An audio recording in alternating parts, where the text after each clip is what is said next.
नमस्कार, knocking-news.com में आपका स्वागत है। मैं हूं गिरिजेश वशिष्ठ। ईरान, आज हम ईरान के बारे में कुछ रोचक चीज़ें जानने वाले हैं। ईरान का जो सुप्रीम लीडर है, बड़ी सी दाढ़ी वाला, हाथ में तस्वीर लेके माला होती है जो जपते हैं,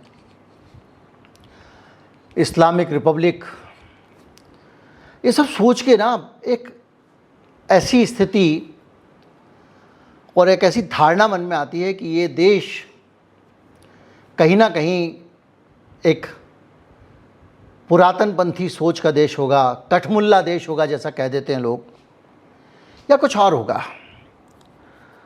और ऐसे देश में तो आदमियों की धार्मिक तौर पे तो बिल्कुल ही बुरा हाल होगा। जो दूसरे धर्म वाले होंगे पता नहीं कैसे जीते होंगे।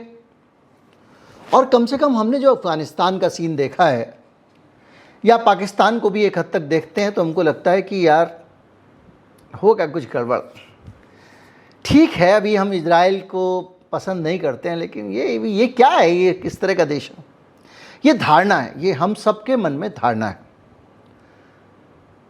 और सबसे ज़्यादा बड़ा सवाल जो रोचक है, जिस पे आज हम चर्चा ज़रूर करेंगे, कि भाई ऐसे धार्मिक देश में यहूदी रह सकते हैं क्या? अब जब युद्ध हो रहा है तो क्या कुछ यहूदी वहाँ होंगे तो किस हाल में होंगे? उनको क्या परेशान किया जा रहा होगा? कहीं को कूट देता होगा, कहीं कोई सड़क पे पकड़ के ये तो नहीं कहता होगा वंदे मातरम बोल, भारत में रहना है? तो किस हाल में होंगे? ये सारी चीज़ें आज वो वक्त है जबकि हमको देखना पड़ेगा और समझना पड़ेगा कि एग्जैक्टली क्या सिचुएशन है वहाँ पे। तो यहूदी जो रहते हैं वहाँ पर, वहाँ की हालत क्या है? आज अगर आप यहूदी हों और ईरान में रहते हो, और जब आपका यरूशलेम के साथ में, या कहें कि इजराइल के साथ में युद्ध चल रहा है, ऐसे में आपकी क्या दशा होगी? आप कल्पना करिए। भारत से तुलना करेंगे तो शायद आप उस स्थान को हासिल ना कर पाए, क्योंकि दुनिया भर में मुसलमानों की एक बड़ी संख्या इस राय की है कि यहूदी जो हैं वो मुसलमानों के दुश्मन हैं। और उस हालत के बीच में, जबकि यहूदियों के बीच में जो पढ़े लिखे मुसलमान हैं, वो जियोनिस्ट जो हैं, एक विचारधारा है यहूदियों के बीच में, कट्टर विचारधारा है, उसका विरोध करते हैं। तो ईरान में अगर यहूदी हैं एक मुस्लिम देश में, तो एक बड़ा सवाल उठता है कि वो किस हाल में होंगे। यहूदी ईरान में नए नहीं हैं, बहुत पुराने हैं, और शायद दुनिया की सबसे पुरानी यहूदी आबादी में से एक फारस में रहती रही है, पर्सिया में, जो ईरान का पुराना नाम था। यहाँ पर यहूदी समुदाय को बाकायदा संविधान में वैधानिक मान्यता मिली हुई है और उनको अपने धर्म की प्रार्थना करने की स्वतंत्रता है।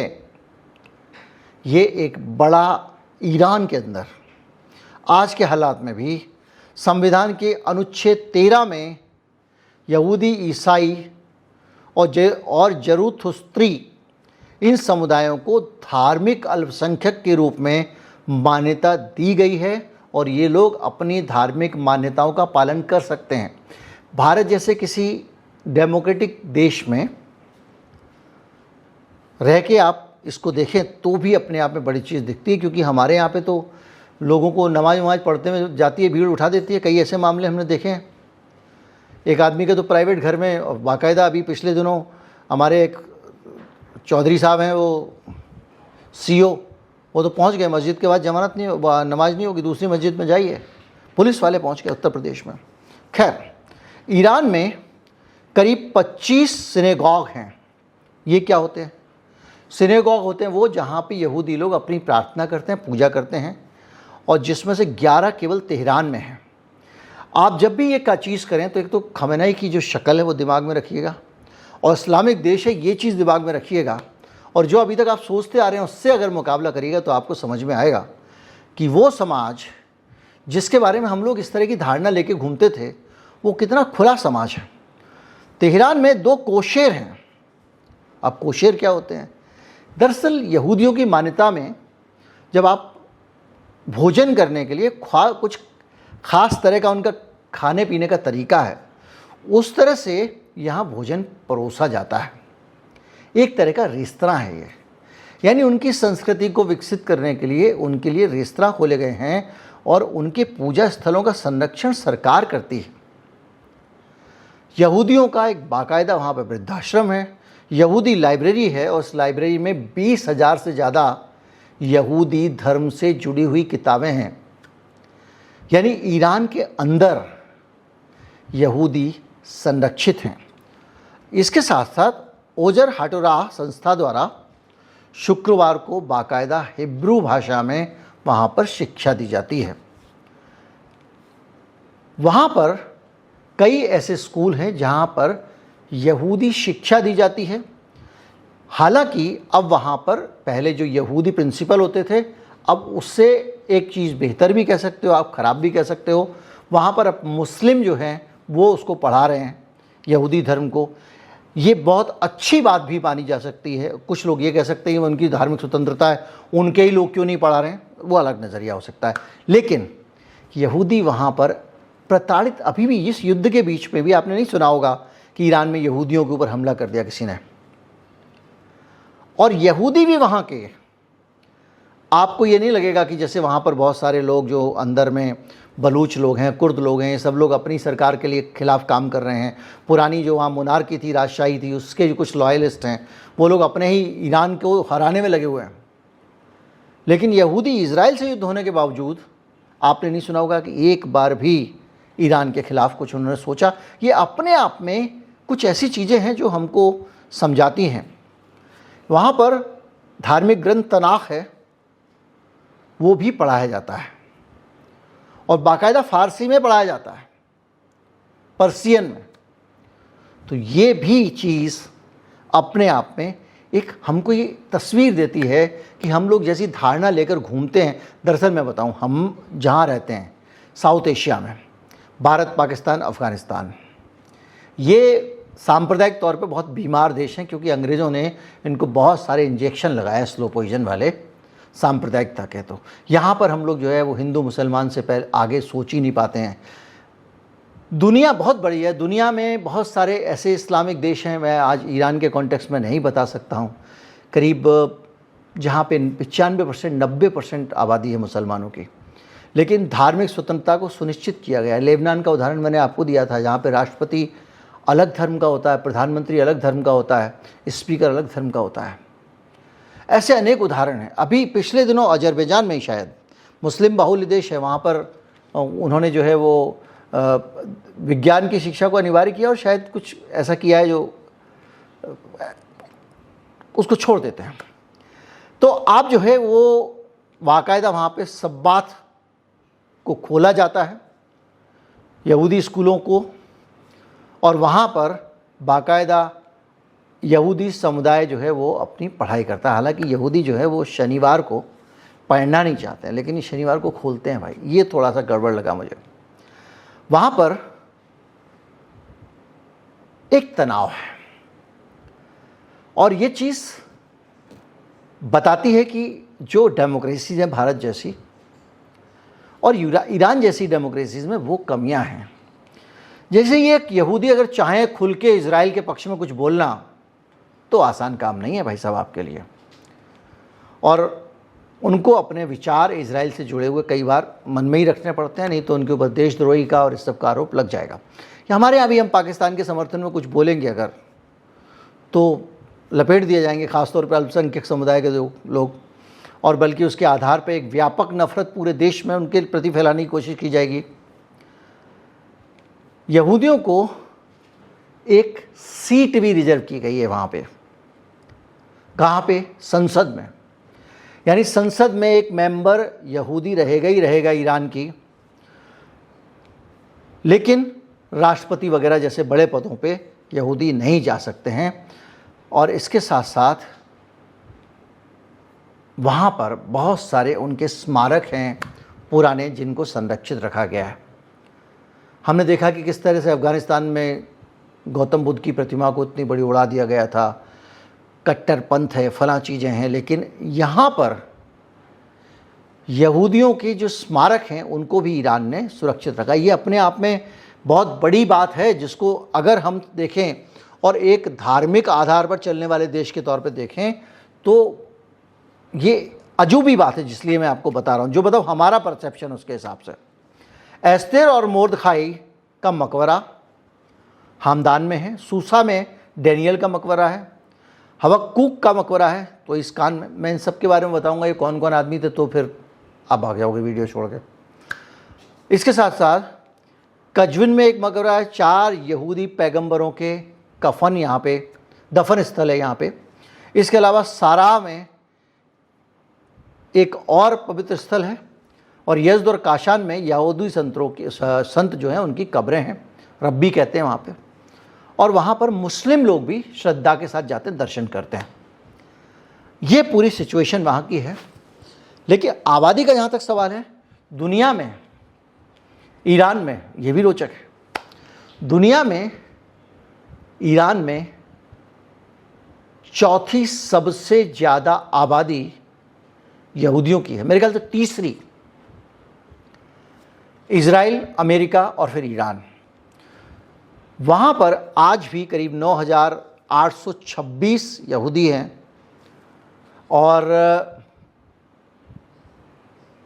इस इलाके में, जिसको लोग मिडिल ईस्ट कहते हैं, पश्चिम एशिया कहते हैं हम लोग, उसमें दूसरी सबसे ज़्यादा आबादी ईरान में है। यानी इजराइल के बाद सबसे ज़्यादा यहूदी कहीं पे हैं तो ईरान में हैं। ये एक ऐसे उदाहरण है जो हमको ये सीखने को मजबूर करते हैं कि मिलजुल कर कैसे रहा जा सकता है, और कैसे इस दुरूह स्थिति में भी वो अपने यहाँ के अल्पसंख्यकों को संभाल के रखे हुए हैं और मुख्य धारा से जोड़कर उनको रखा हुआ है।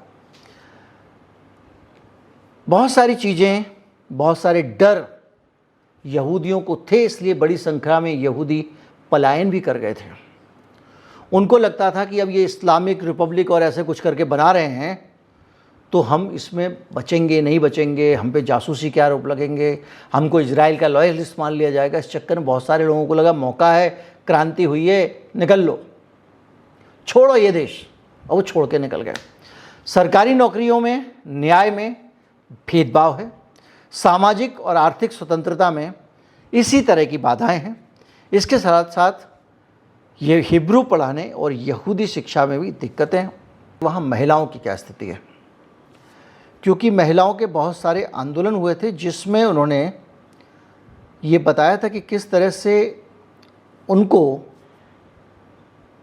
बंदिशों में रखा जाता है, उनके ऊपर निगरानी होती है, और वो हिजाब नहीं हटा सकते, सिर खुला नहीं रख सकते। तो उन सारी चीज़ों को आज हम देखते हैं। तो अगर हम स्त्रियों के बारे में बात करें वहाँ पर, और वो तुलना करें हम किसी एक देश से जो हमारे दिमाग में आता है, जैसे कि अफ़गानिस्तान है। मैं मानता हूँ कि बहुत आदर्श स्थिति होनी चाहिए, भारत की स्थिति उससे कहीं बेहतर है, लेकिन स्त्रियों को पढ़ने का मौका मिलता है। वो यूनिवर्सिटी तक पढ़ सकती हैं, सिर्फ हिजाब लगाना पड़ेगा। और अफ़गानिस्तान में 6वीं की पढ़ाई के बाद, 6वीं के बाद लड़कियों के पढ़ने पर रोक है। शिक्षा की इजाज़त तो है पाकिस्तान में, लेकिन ग्रामीण इलाकों में बड़ा कठमुल्लापन है, रूढ़िवादिता है, और गांव के इलाकों में लड़कियां पढ़ने जाएं भी तो कैसे जाएं, वहाँ का समाज, वहाँ की आँखें बहुत अच्छी नहीं। पब्लिक में जाना कैसे जी सकते हैं। पाकिस्तान की बात करें तो 2 तरह के पाकिस्तान हैं। शहरों में रहने वाली कुलीन वर्ग की महिलाएं, मिलिट्री परिवारों से आने वाली महंगाएं, एलीट लोग, वहाँ पे ये अंतर है। उन महिलाओं को तो स्वतंत्रता है, लेकिन ऑनर किलिंग, दूसरी चीज़ें जो लोअर मिडिल क्लास, गरीब महिलाएं हैं, मध्यम वर्ग है, उनके साथ बहुत ज़्यादा होती है। अफ़गानिस्तान में घर से बाहर भी अकेले नहीं निकल सकते, नौकरी नहीं कर सकते, राजनीति नहीं कर सकते। और अगर आप ईरान को देखें तो ईरान में सीमित है उनकी स्थिति, लेकिन वो पुरुषों के संरक्षण में ही उनको रहना चाहिए।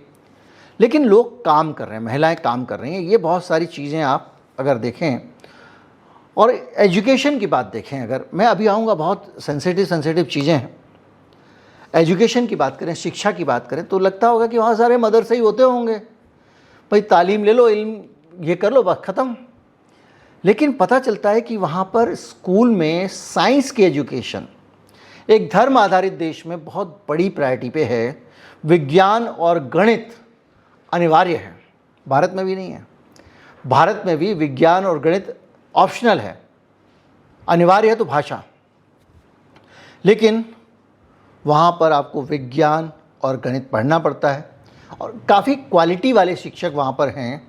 और अफ़गानिस्तान में लड़कियों के लिए तो बंदी है और पुरुषों के लिए ना के बराबर ऑप्शन है।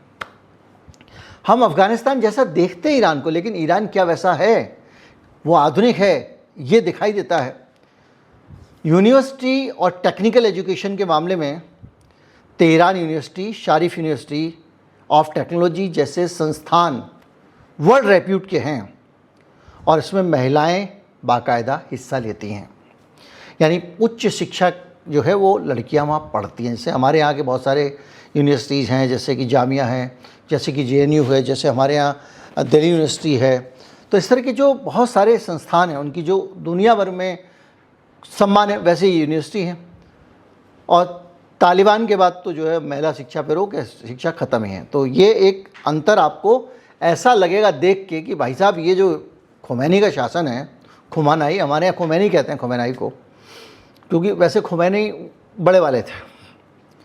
तो ये जो अंतर आप देखते हैं, ये अंतर ही ईरान को बेहतर बनाता है।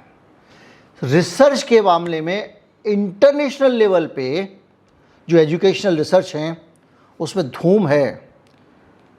वहाँ के साइंटिस्ट वर्ल्ड क्लास का रिसर्च करते हैं, ये उनकी इज्जत है। और अफ़गानिस्तान का तो कुछ कहने की ज़रूरत ही नहीं है, भगवान मालिक है। कुल मिला के यहूदियों की स्थिति बहुत डिफरेंट है। धार्मिक अल्पसंख्यक के तौर पे उनको मान्यता मिली हुई है, अफ़गानिस्तान में नहीं है। पाकिस्तान में व्यवहार में असहिष्णुता है। मतलब पाकिस्तान में तो वो है, तो वो हम एक ही थे ना पहले, भारत पाकिस्तान। इसके अलावा पूजा स्थलों की स्थिति भी जो है वहाँ पे पाकिस्तान में, मैं बता चुका हूँ, वहाँ पे अभी पाकिस्तान में अक्सर हमले होते हैं, पूजा में बाधा डाली जाती है और वहाँ तो तोड़ ही डाले हैं अफ़गानिस्तान में सारे के सारे।